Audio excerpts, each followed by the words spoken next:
Welcome to Help for Code Learning. I'm Ashish Gadpaile, your Oracle and SQL trainer. Today we are going to discuss about check constraint. So what is mean by check constraint, guys?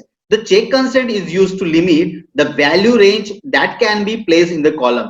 तो check constraint क्या करता है कि जो भी हम लोग limit उसमें सेट करेंगे, जो भी हम लोग कंडीशन सेट करेंगे, वो क्या कर देगा, उसको लिमिट कर देगा. फॉर एग्जांपल मैं चाहता हूं कि मेरा एज जो है 22 से ग्रेटर होना चाहिए, तो जब भी मैं उस कॉलम में कोई डेटा इंसर्ट करूंगा तो वो क्या करेगा, वो चेक करेगा क्या मेरा वैल्यू 22 से ग्रेटर है. तो इस तरीके से हम लोग क्या कर सकते हैं, उसमें चेक कंस्ट्रेंट हम लोग सेट कर सकते हैं. After defining the check constraint to a column, it permits the just specific values to that column.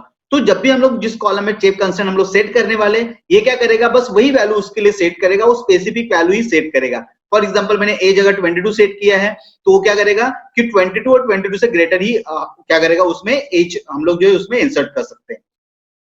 So what is the syntax of the check constraint, guys? तो check constraint का syntax है, हमें क्या करना है, हमें एक टेबल क्रिएट करना है, और टेबल क्रिएट करने के साथ में हमें लास्ट में क्या मेंशन करें, like check age is greater than 18. तो अगर मैं एज को अगर मैं चेक कंस्ट्रेंट लगाना चाहता हूं तो हम लोग क्या कर सकते हैं, एज को चेक कंस्ट्रेंट लगा सकते हैं. तो मैंने यहाँ पे क्या सेट किया, age is greater than 18. Means emp6 नाम के टेबल में जो भी डेटा इंसर्ट होगा, और जब भी एज वाले कॉलम में कोई डेटा इंसर्ट होगा तो वो डेटा हमेशा चेक करेगा क्या मेरा वैल्यू 18 से ग्रेटर है. अगर मेरा वैल्यू 18 से ग्रेटर है तो वही वैल्यू उसमें इंसर्ट करेगा, अदरवाइज क्या करेगा, वो डेटा इंसर्ट करने का परमिशन नहीं देगा.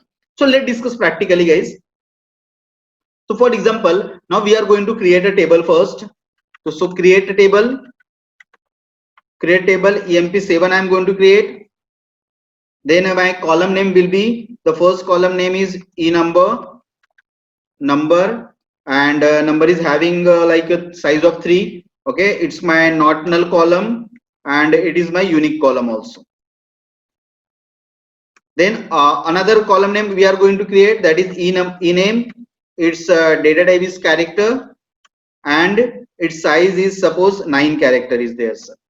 Okay, next I am going to create eSalary column.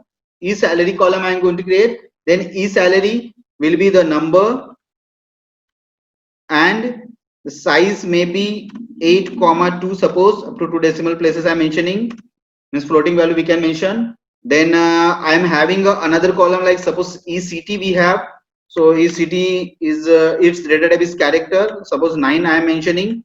Another column I am going to create, that is suppose age, employee age. Suppose age I am creating, age. So employee age, the data type will be the number, its data type is number. Okay, and this number, age number will be, so here we have to assign the check constraint. So how to assign the check constraint? Check, we are mentioning here, that is age is greater than equals to 18.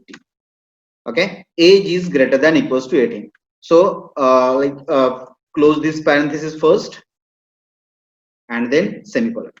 Okay, it's showing that name is already used by existing object, means emp7 is already created. So just open it and change this column name, sorry, table name we are going to change. So emp8 I am going to create here. Then emp8 mention slash. Now age is invalid. Okay, age, we have taken the age, but my column name is age, employee age is there. So we are mentioning that here age. Okay, now it is clear. Now table is created. Check dsc emp8 I have created. Okay, so similarly if you want to alter this table and add age, or alter the age, alter the check constraint in the age column, so that we can also do. How to do that? By using a alter table command. So just mention alter table first. Alter table, my table name is emp8, my table name emp8. Then we are adding the check constraint, add check constraint, and just mentioning here, that is age is, sorry, age, it is age is greater than equals to suppose 20. Okay, so table is altered, means whenever I am entering any value into this column, age column, so it will check that is my age greater than equals to 22. If it is, then it will allow to insert the data. So we can alter this table anytime by using the alter table command, guys.